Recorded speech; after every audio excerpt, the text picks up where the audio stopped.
Hello and welcome to PTC Cast episode 28. Today, Chris and I talk about fatigue management. We talk about approaching your diet and nutrition long term, not short term. Yes. I drop a lot of F-bombs. I hope you enjoy the episode. It's brought to you by ProgressThroughChange.com, where you can get your 4 Easy Habits for Fat Loss guide.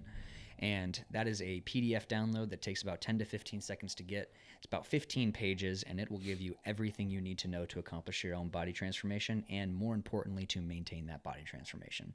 So that way you're not yo-yo dieting all day. You're not gaining 20 pounds. You're not losing 20 pounds and gaining 20 pounds back. It's long-term, man. Enjoy the show. Oh, wee wee. Oh, wee wee. Oh, wee wee. If there was powerlifting in the Olympics, would the Americans win? I don't know, dude. Is there a lot of powerlifting going on? In America? I mean, yes, in America. Yeah. But I'm saying, like, is there a lot of powerlifting going on anywhere else? Because, like, I'm sure there is, dude, but I'm just not, like, as knowledgeable in the powerlifting field. I know what I do and what my friends do and what a couple Instagrammers do. Yeah. But, like, I don't really care about the whole powerlifting scene in general. Yeah, I hear you. So I want to talk a little bit about your prep, because technically at the time of airing this podcast, this will be the Monday after your, whoa, you got big eyes there. This will be the Monday after your meet, right? So yes, I would have just competed. Yeah, so whatever happened has already happened. Yeah. But I would like to know kind of how you approach your final week up to this meet, right? How you prep yourself to be at your peak strength and ready that day of. Because, you know, I've prepped a client for a powerlifting meet before, and I'm currently prepping a client for a powerlifting meet right now. We're pretty far out as it is, but I would just like to know your approach, because, you know, the first meet that I prepped the guy for, the thought process was, you know, we're working up to heavy doubles and singles when we're about 2 weeks out, but then I like to give that last week just rest, particularly like for the nervous system and joints, tendons, and ligaments, just to be sure everything's feeling good. So that last week, man, I mean, there's really nothing over like 50% of top load, but I would like to know, like, what's your approach? Okay, so my current approach is actually not, fully rest and recovery. Mm-hmm. The reason why it is, or the reason why it's not that, is because there's been so many times in the past where I did follow that rule of, well, a lot of the, big powerlifters back in the day would say to completely take off, a week before the powerlifting meet. About all that. Yeah, exactly. To not lift or not do anything. And what I found out that would happen is whenever I go to the powerlifting meet, everything just felt heavy. Yeah. And I don't know if like your body, goes backwards that fast, but it's always been a weird idea to me, because, in my head, it makes sense that if you're doing 12 weeks or however long your peak is up to, this powerlifting meet, wouldn't your body want, that Rest whole to week be of ready. recovery? Yeah. But from my experience, it doesn't work like that. Your body almost relaxes too much and starts like degrading your strength, just because it's, I don't know, maybe it's like a huge impact on your body or whatever. But right now, I make sure not to go over 70%. Okay. So it's still a little bit heavy, but it's not Are we anything. talking singles, doubles? I mean, Triples. okay, yeah. Yeah, sure. triples. And then I'm also going to be doing singles, which is just my openers, but that's going to be this weekend. So pretty much a full week away from the thing. And Sure. openers. Will you lay off like your accessories or your secondary stuff at all? No, the accessories, I'll actually lighten the weight and do the same amount of You'll reps. match your volume. Yeah, you'll just make it a little easier. Yeah, just a little bit easier. And the big thing is just making sure that my nutrition is up to par. Yeah, and 100%. Yeah, and that I'm, I guess, prepared for the meet. Like mentally, I know exactly what numbers I'm going to be hitting when it comes to my openers and my second attempts, and just making sure that my body feels right. Yeah. If I was overweight, then I'd probably do some kind of water cut or something like that, or maybe depending on how much overweight I was. Right now, I'm actually underweight, so I won't even have to worry about that. Which to me is even better, man. Like, I know a lot of people make those drastic weight cuts so that they can be a little bit more competitive. But I don't know, man. To me, in a sport like powerlifting, and I don't know, the specific nuances, so I'm not claiming to be an expert in that. But I guess my thought process there is like, man, you have to be as strong as you can be on that day. I don't know if like water and electrolytes and sodium balance is like something I would really want to be fucking with too heavy. Yeah, because that can seriously make or break your lifts any day. And Sure. and if you're doing a drastic weight cut, Yeah. On a day that you need to be, pushing your body to the max. Right. If you're not experienced, that can lead to some, Right. very You gotta bad time performance. it right and everything. Yeah. But to take a quick step back here, I agree with you. What you had said to me, or what you had said about, more of the old school guys being like, no, take off a whole week, which, yes, it makes sense from a recovery standpoint. But that's why I like to, you're not practicing your skill. You're losing some confidence over that week. It's not as normal as it usually is. If you're used to deadlifting twice a week, that's kind of your practice routine, right? Like that's what you're accustomed to. So to ask yourself to go and perform it the same way you always do, but now you've gone a whole week without benching or deadlifting or squatting or whatever that is, like you've lost that skill and that confidence. And like, you use the phrase like everything feels heavy. I think that could also just be like a relative thing too. Yeah. You know what I mean? Because it's just like, we haven't lifted anything. So anything you lift is going to feel heavy, Yeah, and to put a little bit more behind that, I think that the difference between why they're okay with doing like a full week of rest and why someone like me is not is because they're at, the peak of their powerlifting game. That's what they do for a living. They're powerlifters. Yeah. And, who knows what they're on also. Yeah. And if they're on, a bunch of stuff and they're pushing their body beyond what it's supposed to handle, then, maybe that week is, necessary for them. Yeah. So that was kind of my thought process behind it. But yeah. Yeah. Well, and I think it's interesting, man, because it seems like a lot of this all just comes back, and I'm just kind of thinking out loud here, but it seems like a lot of this all comes back to fatigue management. Yes. And I mean that from a standpoint of like, I say more than just a powerlifting meet, right? Like your ability to build muscle or to get stronger or to get leaner or to perform better or whatever that means to you. It all comes down to fatigue management. And I think everybody likes to use the phrase overtrain or to me, it's more like you're under recovering. Yeah. And okay, sure. If you're a brand newbie and then you're hitting 40 sets per body part, yeah, you're probably overtraining. But I'm talking about, the intermediates, the advanced, like I think it really comes down to fatigue management, right? I think so too. And fatigue management can be, very short term or it can be very long term. Like I know one of the big problems that I have when I peak is my main lifts will go good, but and then I'll overdo my accessories. And yeah, that, fatigue management, like it's okay for the first, 4 to 6 weeks. Yeah. But and then all of that starts building up to the point where I, it puts a halt in my program. And I think that I like this concept of fatigue management too, because this is what I'm thinking in my head. There's like a maintenance level, and that's the level that, you perform whatever you perform at. Yeah. And, if your body dips under that maintenance level, then I think what happens, and maybe I'm not saying this right, but I think what happens is, you're not going to be prepared to lift, those weights that, you're trying to lift. And I think that's what happens or for me, when I take like a full week off, in order to do the competition is I'm at this maintenance level and, I'm going up on, my heavy days, Sure. So my body needs to recover, and then I let it recover and blah, blah, blah. But if I let myself recover too long and it dips under that maintenance level, then that's where my strength starts like fading away. To dip and a it little doesn't. bit. Yeah, exactly. Does that make sense? Yeah, and I think some of that could come back to the skill component as well. But I do know what you mean. So like when I start pulling calories down, whether I'm prepping for a show or somebody's just trying to get that extra level of leanness or whatever that might be, like sometimes where I start is actually removing volume.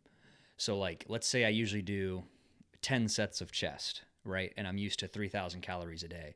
Well, if I'm prepping for a show and I'm used to, now I have 2,500 calories a day, I might need to pull that to like 8 sets or 7 sets because you're only as good as what you can recover from, right? And so I can't sit there and expect my body to be able to do the same amount of work and load and intensity without the same amount of fuel, without the same amount of energy coming in. And so then you kind of get into the argument, well, do you match your sets and make them easier? In my opinion, you match your weight and reduce your sets, because you want to keep up that intensity to maintain strength and to continue to build strength and lean tissue. I like that idea. But but so kind of where I'm going with that is, it's like, you know, if you're just pounding your head against the wall with set after set, rep after rep, and you would consider all of the intensity high, like your bottleneck is your recovery every time. Yes. Every time. Mm-hmm. It's like, look, man, it doesn't matter. It doesn't matter how hard you're training. If you're burning 3,000 calories a day and you're only eating 2,500 a day, you're not going to build tissue. Simple as that. You know? And so it's one of those, like, it's this push and pull. Like, you can't just fucking pedal to the metal and expect everything to work out, you know? And so I think that's where a lot of people get lost too, is they're like, well, I'm not losing any weight, so I need to just pull more calories. Well, then you just effed up your training. Yeah, exactly. It's like, so you have to respect the energy balance component of it, right? Like, you can't just sit there and think you can outwork being tired. It's like, okay, maybe you can outwork being tired. Like, maybe you can outwork having less energy, but can you actually recover and build from that? I don't think so. Yeah, it's going to catch up eventually. Yeah. Mm-hmm. And it's going to build up to the point where, you just, hey, it is what it is. And then I think you start risking injury. You start risking doing reps the wrong way. And so you kind of open up this whole can of worms. So, like, not to mention, discouragement and all of those negative emotions that come with, receding pulling those from where you down. were. Yeah, pulling those calories down. Yeah, maybe. Or I'm talking about, like, not performing as well in the gym. Oh, yeah, sure. Yeah. And so I guess, like, the thing I try to always express to people that, and my fat loss clients, like, sometimes they really struggle, like, getting this wrapped around their head. But, like, realistically, my goal is to give everybody as much food as I can. Yes. Like, my goal is to give you as many calories as I can. And we might not be able to start like that. You know, I might have to start off the bat, like, pulling down a little bit. And that's usually the case. But usually you hit a point where, like, if you can really get into the routine of things, if you can get your body using energy the way you want to, if you can get your training where it needs to be, your recovery where it needs to be, you can get to a point where you add in calories and you continue to lose body fat. Like, that is always the goal. The goal is, like, okay, how can I give you as much food as I can? And that doesn't mean, like, stuffing people's face or anything, but, like, let's say I have a fat loss client who's, let's say she's at 1,800 calories for, like, 6 weeks. Yeah. And we're losing. And then suddenly we stop losing. Instead of pulling calories, I might actually try to up our training volume and actually give some calories and see what happens, right? Because in my opinion, every body transformation happens with resistance training, happens with training. Like, of course, nutrition is a key aspect and it can't happen without it. But I think training is kind of the first lever to pull. Does that make sense? Yeah. The first knob to adjust. Yeah. And you have to be sure you're respecting other things when you're doing that. But it's like, everything needs to be centered around training and a standpoint of fueling and recovering, right? Fueling and recovering.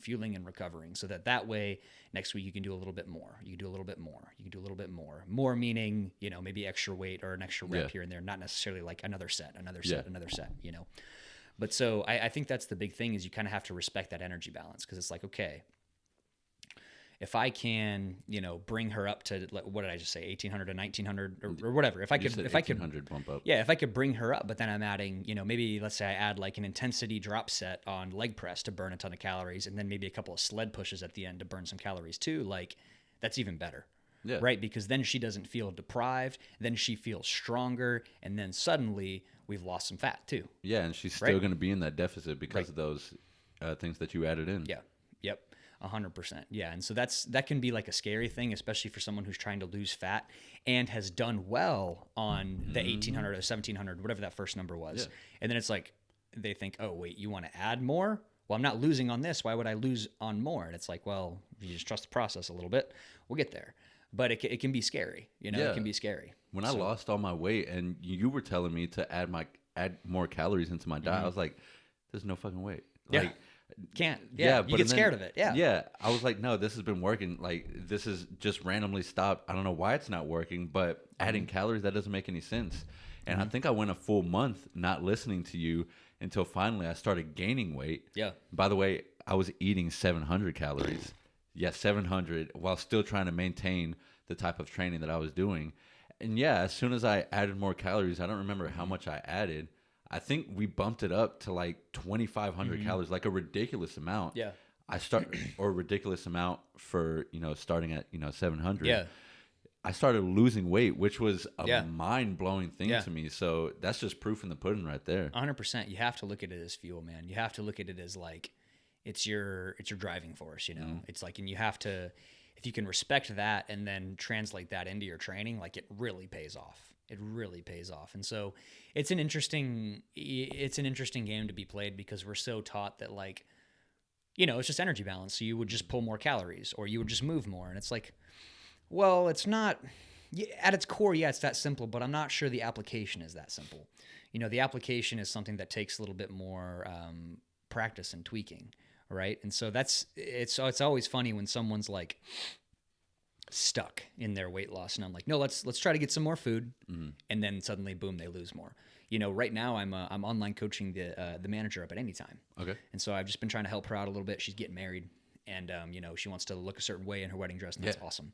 And I won't disclose her numbers or anything like that. But, she's a very light eater. Like, I'm talking like 900 calories, 1,000 calories is a big day. Yeah, man. And so week one we started, I don't know the calorie goal off the top of my head, but the protein goal was 60 grams of protein a day. Wow. And so that first, and it was like, look, man, we had to start small. Yeah. Like we had to start small. And so she got that 60 under her belt, and she lost, I want to say her average went down like 1.5 pounds that week. Dang. We pulled her up to 80 grams of protein this week.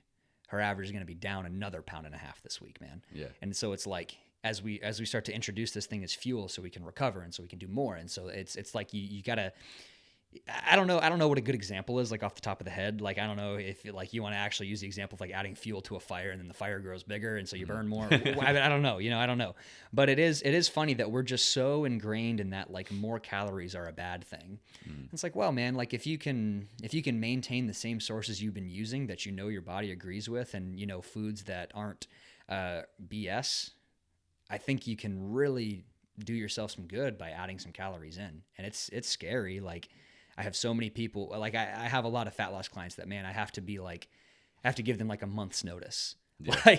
Like if they're doing really good, I'm like, okay, like if we keep up this pace, like I'm going to give you some more calories soon. And it's always like, wide eyes and like, why? Because it sounds counterintuitive. Yeah, it can, man. It can. It's against like everything we've ever been taught. It sounds counterintuitive until you explain it the way that you explained it to me. Sure. And then once you understand that concept, it's actually like, oh, okay, let's double down on this because now like kind of how the body works and what it needs to accomplish whatever and how much better you feel when you fuel yourself instead of instead of diminish yourself. I remember when I was at the 700 calorie mark, a big reason why you were telling me to up my calories was because I was blacking out. After no shit, dude. Literally after every set of weightlifting. Yeah. Like I would do shoulder press and almost black out. I never actually blacked out. Yeah. Yeah, but like my vision would go black and I'd sit down and it was a normal thing to me. Yeah, and it's because you had literally zero energy to run off of, man. Yeah, man. Literally zero. And so it's such an interesting I guess I'll use the word relationship, right? Because part of it is just our fear that it's not going to work, that it's going to send us back. And it's like, look, man, if we added like 200 calories a day, okay, you're talking about like 1,400 calories in a week. Worst case scenario, maybe you hold some more water if you have some more carbs and then your weigh-ins are up a little bit. But it's like, you're not going to balloon up with a couple extra 100 calories a day. Yeah. And even if you were to, by some odd reason, okay, we just pull them right back down. It's not a big deal. So I think that the sooner that people can look at training, or can look at calories and nutrition as fuel for training, the sooner they can have success. Yeah. The sooner they can actually build, the sooner they can actually burn what they want to. I feel like it sounds so bro sciencey to say fuel. These sure, food being fuel. Sure. But that's literally what it is. Yeah, it really is, man. And like that doesn't mean that you can't, eat foods you enjoy or anything, but it's like it's like, okay, if we're sitting here talking about energy balance, right? We're sitting here talking about energy balance, and energy cannot be created or destroyed, only transferred. We know that. And so if I'm taking in 1,000 calories a day, but I'm moving 7 times a week, whether that's an hour a day, half an hour a day, not to mention whatever you do just in your normal day-to-day life, walking around or, running errands, whatever that. Yeah, exactly. Breathing, all these processes as your body's trying to do, you're defeating your body's ability to go through these processes by fucking starving yourself. Yeah. It does not make any sense. And so when we sit there and think, I got to eat 500 calories a day just for a month and then I'll be shredded. No, man. No, dude. And I don't want to like dive too deep into this, man. I don't know if it's like society pressures or what, that we're supposed to look or perform a certain way or something like that. But like, we have to nourish and feed and not take away and burn and destroy. You know what I'm saying? That is like, weird. Does that make sense? No, that's exactly the thought process that I feel like the majority of people, including me in the past, think about when it comes to losing weight. Yeah. Is, you have to deprive yourself. Yeah. When I like that idea of you have to fuel yourself so that you can be able to do more. Yeah. And it's almost like you're turning your body into just like a machine, dude. Yeah. The goal is like you're trying to turn your body into a fat building and a fat burning and a muscle building machine, Like that's really what you're trying to do. So, I've been on stage 3 times in my life. I've done 3 bodybuilding shows. The 3 unhealthiest days of my life were those 3 days, right? Those 3 days that were lean, just... Yeah, and like sure, man, like it looks cool, and that might not be everybody's goal, but my point being there, it's because of the ridiculous amount of deprivation. Yeah. Right? The absolutely ridiculous amount of deprivation. And, I've learned over the years, and I've gotten better at it, and I've been able to reach, certain levels of leanness with more calories. But like, at the end of the day, man, like when you're talking about getting into those deep body fat or to those very, very low single body fat percentages, it comes from even more deprivation. And so when we just sit there and deprive, you destroy your metabolism. You destroy your hormones. You destroy the way you feel. You destroy your sleep. You destroy your performance in the gym. All because you think it'll get you to lose your belly fat. Yeah, that energy has to be taken away from somewhere. Or, if you're in a deficit and your body needs a specific amount, it has to be, that performance has to be taken away from somewhere. Like, it's not like you're okay, it's going to be taken from somewhere, whether that's fat and whatever. Like, yeah, but when you take it, there's some kind of balance, right? And when you take it to those drastic levels, like, I don't know, man. Like, imagine you're someone who is just desperate, right? You're desperate to lose fat, and let's say you've dieted for 30 days, and for 30 days straight, you've eaten 500 calories a day, or 1,000 calories a day, or whatever it might be, and you're just destroying your metabolism. You feel terrible. It's awful. You never want to diet again. Like, number one, obviously, you ruin your relationship with food. You've destroyed your relationship with food, and the way that you view it probably won't be the same for a while. You've really fucked up your metabolism because you've expected yourself to operate on such little energy. You've for sure messed up your sleep, right? Because there's no way you're sleeping if you're starving. You don't have as many carbs, so you don't have get that calming effect at nighttime to relax and come down. You've for sure destroyed your hormones because now your body's just trying to figure out how to survive. I'm not going to use the phrase starvation mode. I don't actually know what that means. I think that's a bro science term. Yeah. But I mean, that's kind of what we're talking about here is when people use the word starvation mode, it's that same idea, right? That you've deprived yourself so much that your body is just trying to stay alive. So what in God's name makes you think that you're going to burn fat, that you're going to burn energy reserves? Like, no, your body's trying to hold on to those things to keep you alive. Yeah. Like, and so it's just... Yeah, it's sad that people go for the all-in hardcore. I don't even want to say hardcore. The all-in, like, 500 calorie a day BS, man. The juice cleanses and whatever it is. So, and then once you hit that wall, and all of those things are ruined, you'll probably just say, fuck it. It feels hopeless. Yeah, and you'll just go back to eating. You'll never go back to trying a diet again I don't know. That sucks. Yeah, it feels hopeless, man, because it's like, look, dude, if you're sitting there having 500 calories a day and you're not making any progress, that's a lot of effort, and you feel terrible. Oh my God, dude, that's effort through the fucking roof. Yeah, the amount of sheer willpower that it takes to eat like that and to maintain that for so long is so ridiculous. And so the level of burnout that you'll experience and the level of hopelessness that you'll experience is absolutely unreal, right? Because if you're eating 500 calories a day and you're not making any progress, where do you expect yourself to go? 400 calories a day? 300? Just not eating? I mean, like, what do you expect next?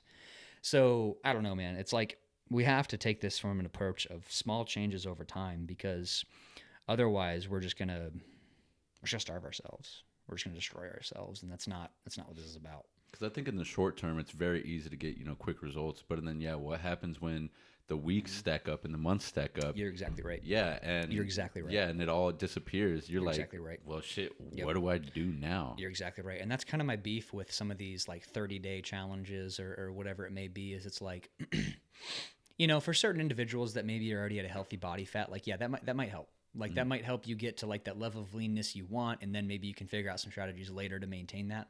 But if you're somebody who could be clinically classified as, we'll just use the phrase overweight, someone who has spent most of their life, at an unhealthy level of body fat, like I truthfully do not think your solution is a drastic change. No.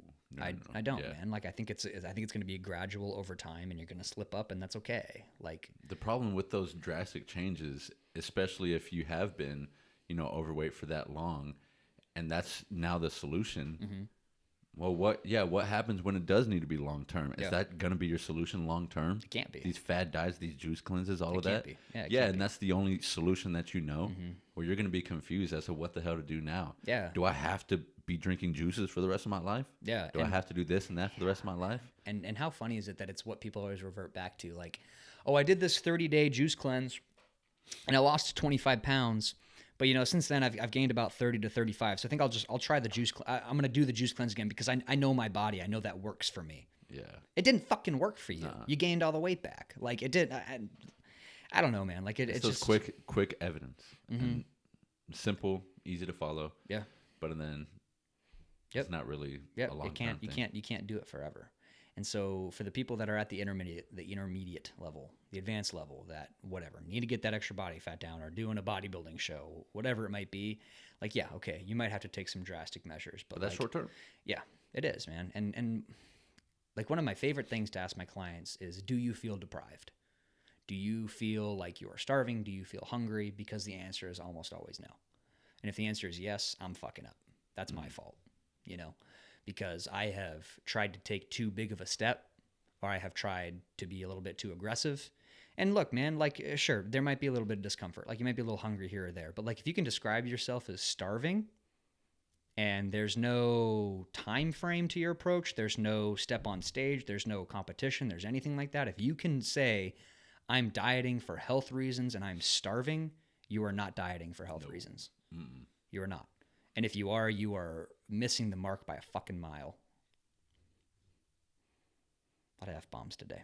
Yeah, but it's true, dude. Yeah. Well, I can see that it's like irritating you because it just makes me sad, man, because I was that guy, dude. Not only that, but the majority of the population is that guy. Like, I love my dad, but that's exactly what he's doing right now. Yeah. Speaking about juice cleanses, he's about to start a juice cleanse. Yep. And I've already told him, like, hey. Like, you could try, man, but you're going to land in the same spot. Yeah, and if you don't have the basics fixed, like if you're eating waffles in the morning, like a bunch of waffles every morning and donuts, 3 times a week. Is that what your dad's doing?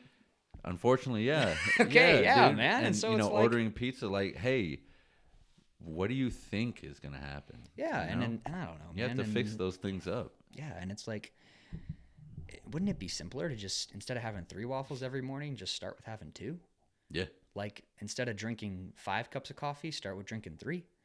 Like, instead of, I mean, I don't know, man. Like, to me, it makes so much more sense to make changes that you can hold on to forever. And you know what, man? Like, yeah, it does fire me up because I personally feel like a lot of these, we'll say juice cleanses, we'll say 30-day challenges, I feel like a lot of them prey on people's insecurities. Fuck yeah, dude. Are you kidding me? Yeah. Yeah. And so 100%.